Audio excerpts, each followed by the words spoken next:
My name is Michelle. I'm from Italy and I'm an actress and model based in Osaka, Japan. I've been here for about 5 years. I am married to a Japanese guy.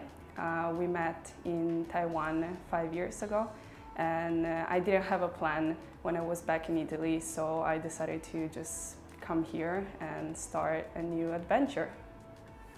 I think at the beginning it was really difficult. The communication wasn't that smooth. There were a lot of differences, but I think that's also what made our relationship so interesting. I still learn a lot from him, and I hope he's learning something from me too. But I'm really grateful that I met my life partner this way. Yes, I have a YouTube channel in which I talk about my experiences and a little bit of my discoveries as I grow up, hoping that I can help someone that can relate to my struggles and maybe get something from it. And I find it really helpful even for me to have a YouTube channel. In Japan, it's really interesting. I studied in Italy. I studied musical and acting and dancing, and since I came here, it's like really different how they approach this business. The lessons are really different too. And I think it's really interesting because I can combine the two and use it for my work. Yes. I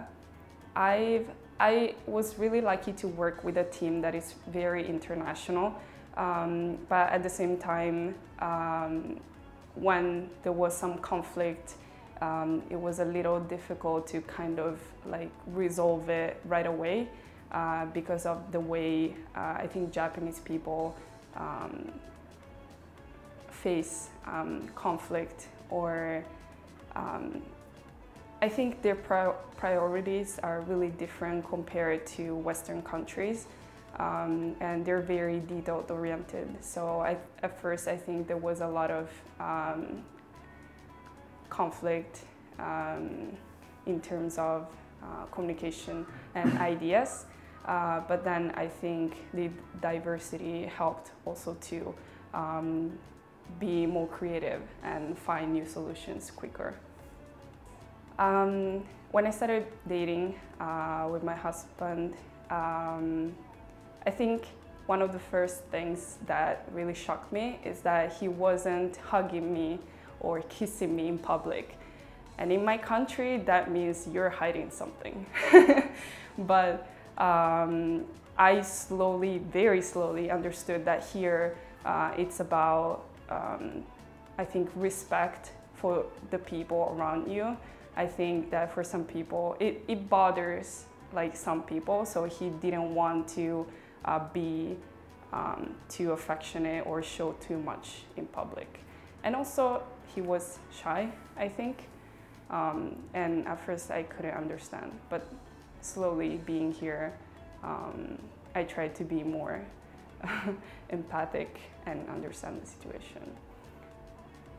Also, the way we fight, it's really different. He used to kind of close up and try not to fight with me, but I would just go at him and yell and try to get the answers through like aggression, but it didn't work. So I think like slowly with time, he's trying to be more open with me with his needs, and I'm trying to kind of give him the time and the space to think and find a way to communicate and solve the problem.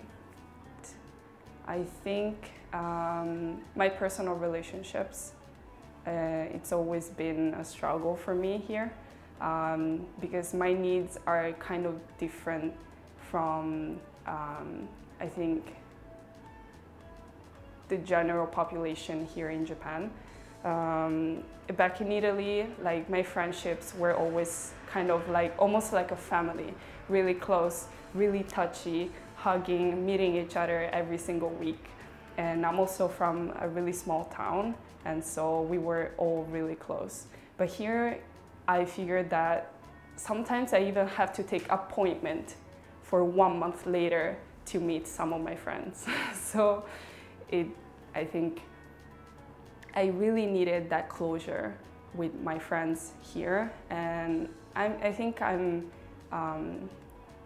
found like my little circle of friends that I can be really close with, but it's still kind of hard to get closer to some people.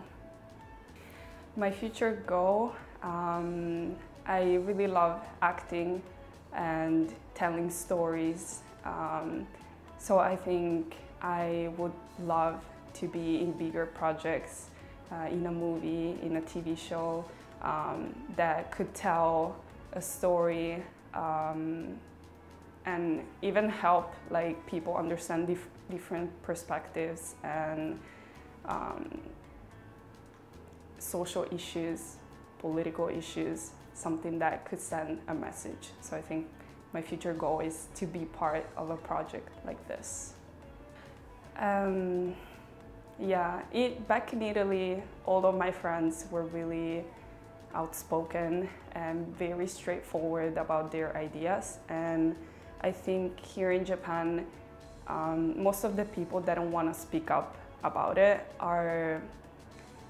they don't want to bother the people, or they don't want to create tension in a group when people hang out. So it's usually something that people try not to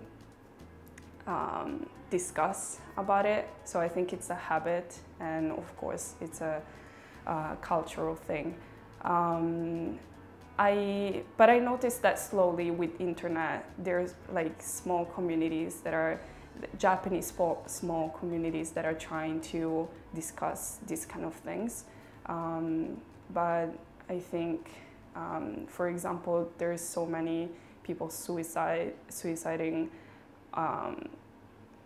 like trains stop all the time because of students that suicide.